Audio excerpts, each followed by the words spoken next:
नमस्कार दोस्तों, शिव योगशाला में आप सभी का स्वागत है। अपन पढ़ रहे हैं योग दर्शन और योग दर्शन के समाधिपाद और सूत्र 21वां। 20वें सूत्र में बताया गया है कि समाधि के जो भेद 1920वें और 21वें सूत्र में आप पढ़ेंगे कि समाधि को प्राप्त कैसे किया जाए, किस प्रकार उसके जो साधन क्या है, स्वयं यानी साधन, जो साधन क्या है, किस साधनों द्वारा किस प्रकार समाधि को प्राप्त किया जा सकता है।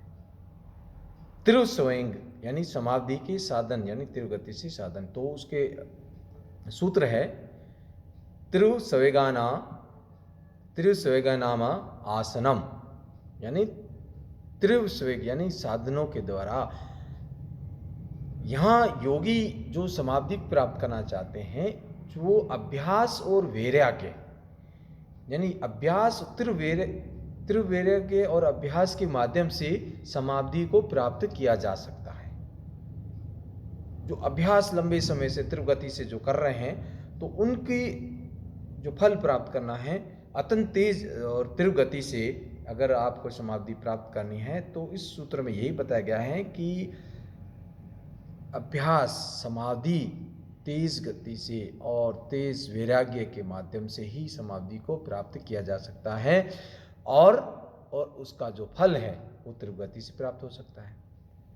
तो लेकिन जो लंबे समय से अभ्यास करते हैं और जो योगी हैं, वो अपने इतनी शक्ति प्राप्त कर लेते हैं कि उस वैराग्य यानी उसके अभ्यास और उनके तेज गति से वैराग्य द्वारा समाधि को प्राप्त कर सकते हैं, और उसी को समाधि के तो फल प्राप्त किया जा सकता है। यहाँ त्रिगति से मतलब है, ऐसा नहीं है कि आप तेज गति से करना और आप फास्ट त्रिगति से करके हाथों हाथ उसको समाधि पर करना नहीं। यहाँ का मतलब है जो वैराग्य जिसको रास्ता मिल जाता है, जो अभ्यास से जो रास्ता मिल जाता है, तो अपन तेज चल पाएंगे। अगर रास्ता ही पता नहीं है तो उबड़ खबड़ चलते रहेंगे तो समाधि को प्राप्त यानी तो रास्ता तो समय से नहीं पहुँचेंगे। अभ्यास और वैराग्य द्वारा तेज गति से हम फल को प्राप्त करने से मतलब है अपने नियमित अभ्यास के द्वारा ही यानी त्रिव संवेगानाथ के द्वारा ही हम समाधि को प्राप्त कर सकते हैं।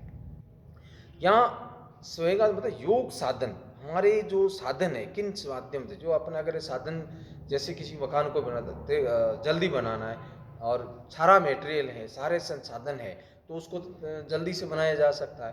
तो समाधि प्राप्त करने वाले जो योगी है, उनके अंदर जो अभ्यास के बाद जो साधन त्रिव स्वयं उत्पन्न हो जाते हैं, उन स्वयं ज्ञान वैराग्य द्वारा ही वो समाधि को प्राप्त कर सकते हैं। तो ये शीघ्रता से उनको वैराग्य, उनको कैवल्य की प्राप्ति हो जाती है। तो ये किस सूत्र में बताया गया है किस के माध्यम से समाधि को प्राप्त कर सकते हैं। तो आप अभ्यास करते हैं तो ये निसंदेह हम उस चीज़ लक्ष्य को प्राप्त कर सकते हैं। धीरे धीरे पहले जो चीज़ अपन पहले अभ्यास में 1 घंटे से करते हैं, फिर धीरे धीरे उसका अभ्यास से अपन उसको और कम समय में उसको प्राप्त कर सकते हैं। तो जैसे किसी को 4 मीटर दौड़ करना है, तो उसका अभ्यास होगा, हमेशा दौड़ते रहेंगे, तो जो एक 20 मिनट पर आप कर रहे थे, फिर धीरे 15, फिर, तो इसका मतलब है कि अभ्यास के और वैराग्य तेज वैराग्य के माध्यम से फल को प्राप्ति करना। ऐसा नहीं है कि आप हाथों हाथ उस तेज गति से प्राप्त करना, यानी तुरंत प्रभाव से